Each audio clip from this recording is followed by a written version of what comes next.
Hello guys, स्वागत है आप सभी का हमारे एक और नए ब्लॉग में। और अभी हम आए हुए हैं हरिद्वार। आपने पिछले ब्लॉग में देखा होगा, पिछले में तो बड़े परेशान हो गए आते टाइम।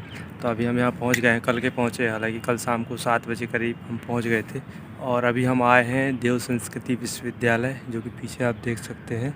अभी हम यहाँ महाकाल मंदिर घूम के आए, पर वहाँ पर सफाई वगैरह हो रही थी, तो हम वापस से वहाँ अच्छे से एक्सप्लोर नहीं कर पाए। तो अभी फिर से जाएँगे हम थोड़ी देर बाद। अभी जाते हैं हम गौशाला जाने की सोच रहे हैं, तो गौशाला जाते हैं और चलो आपको दिखाते हैं कि वहाँ क्या क्या है।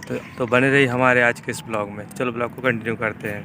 तो अभी हम गौशाला जाने से पहले बीच में कैंटीन पड़ी, तो हमने ये लिए हैं, पेस्ट्री है और ये है बादाम शेक और ये पेस्ट्री।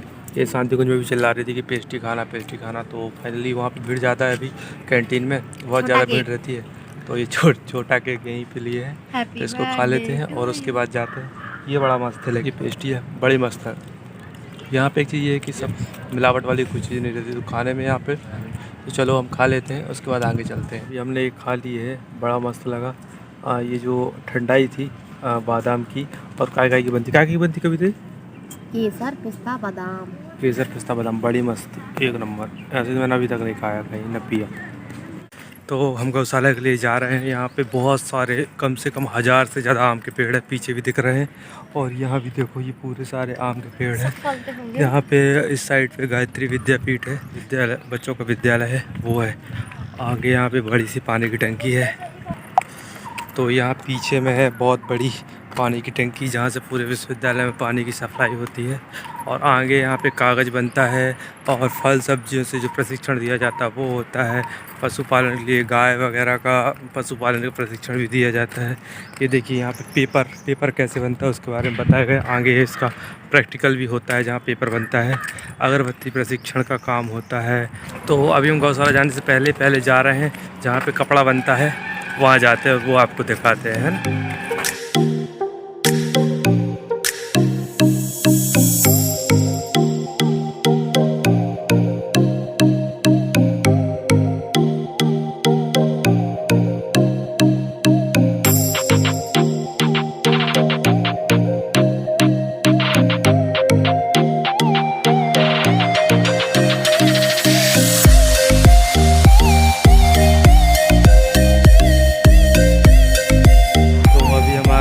भगवती गौशाला में। तो यहाँ पे पीछे पे भूसा गोदाम है और ये गौशाला है अंदर। तो गौशाला में जाके देखते हैं, गाय वगैरह होगी तो देखते हैं फिर।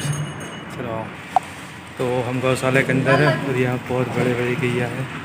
और यहाँ पानी वानी की व्यवस्था सब कुछ जैसे ये है, तो यहीं पे पानी वगैरह गाय पी सकती है। यहाँ पे भूसा का हाँ, गाय देखो कितनी बड़ी, आपको बैक कैमरे से दिखाता हूँ। और यहाँ पे जितनी गाय हैं उन सबकी जन्मतिथि, नाम, और उनके जो बच्चे हैं उनका नाम, वो कब जन्म दी बच्चों को, उनका नाम, और वो कितना दूध देती हैं, सब कुछ यहाँ पे लिखा हुआ है पीछे साइड जी। इसमें आपको बैक कैमरे से दिखाता हूँ। और बाकी का अभी एक साइड है और बाकी और भी साइड है जहाँ पे गैया रहती हैं। और एक एक गाय यहाँ पे 34 लीटर दूध देती है। तो ये यहाँ की गाय है। और ये आगे, चलो यहाँ से बाहर चलते हैं और आगे देखते हैं क्या है। तो वहाँ पे गाय कम थी, तो यहाँ पे कितनी ज़्यादा गाय देखो। हमको देख के लोग सब पास आ रही हैं कि कुछ लाए होंगे। पर यहाँ पे एक रूल्स है कि हम लोग बाहर से ला के कुछ खिला नहीं सकते यहाँ के परामर्श के बिना। तो देखो कितनी सारी सब लोग पास आ रही हैं।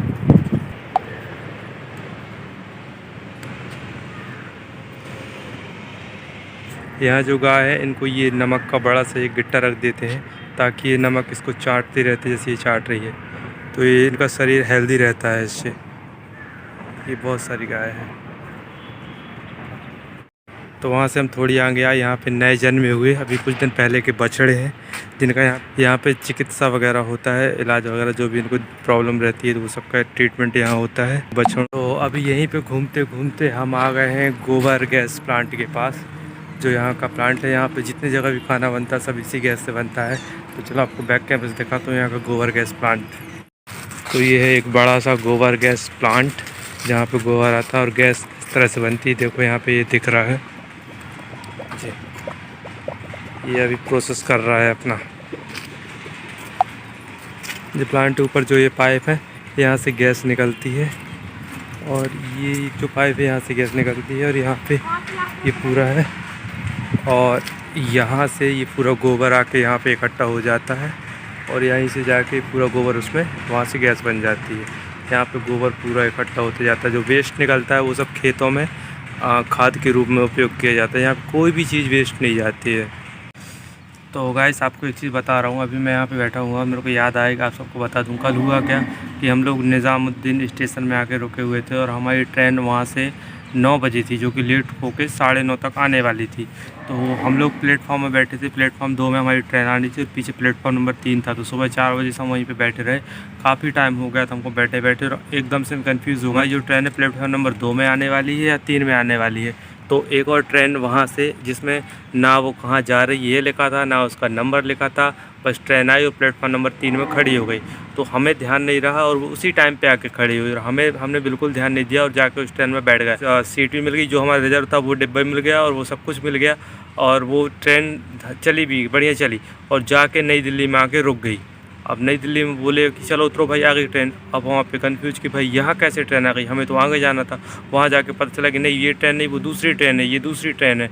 हम वहाँ पे बड़े कन्फ्यूज, बड़े पागल से टाइप के हो गए। हमने कहा ये क्या हो गया करके बहुत परेशान हो गया। फिर हमने सोचा कि वहाँ से वापस गाज़ियाबाद निकलना चाहिए कि क्योंकि निज़ामुद्दीन जो ट्रेन जाती है हरिद्वार के लिए वो वहाँ पे गाज़ियाबाद में हमें मिल जाती है। हमने ये सोच के निकला। तो हम नई दिल्ली से मेट्रो पकड़े। मेट्रो से हम पहुँचे वैशाली तक। नहीं पता चला कि गाज़ियाबाद में मेट्रो चलती नहीं है, तो वैशाली तक पहुँचे। वैशाली से फिर हमने ऑटो पकड़ा। ऑटो पकड़ के हम पहुँचे गाज़ियाबाद। तो गाज़ियाबाद जब हम पहुँचे तो वो ट्रेन वहाँ से भी निकल चुकी थी। एक तो वही ट्रेन हमें पकड़ना था निज़ामुद्दीन से, तो वो हमने छोड़ दी। हमारी बेवकूफ़ी कहेंगे हम तो इसको। और वही टाइम हमने सोचा कि हम गाज़ियाबाद से पकड़ लेंगे, तो गाज़ियाबाद में फिर से लेट हो गए, तो वहाँ से भी निकल गई। फिर उसके बाद हमने दूसरी ट्रेन देखा, तो वो ट्रेन हमें दिखा रही थी 7 घंटे लेट। फिर हम उस पर कहा अरे भाई अब इतने टाइम पहुँचेगी। तो और मैंने अभी चेक किया था तो वो ट्रेन सुबह 5 बजे हरिद्वार पहुँची, जो रात को 8 बजे पहुँचने वाली थी। और भी ज़्यादा वो लेट हो गई थी। उत्कल एक्सप्रेस जिसको बोलते हैं, जो पुरी से हरिद्वार चलती है और हरिद्वार से पुरी चलती है, तो वो और भी लेट थी। तो फिर उसके पहले हमें एक और ट्रेन मिली, उज्जैनी एक्सप्रेस, जो वहाँ पे 12:20 में पहुँच गई थी। हम उस पर बैठ गए।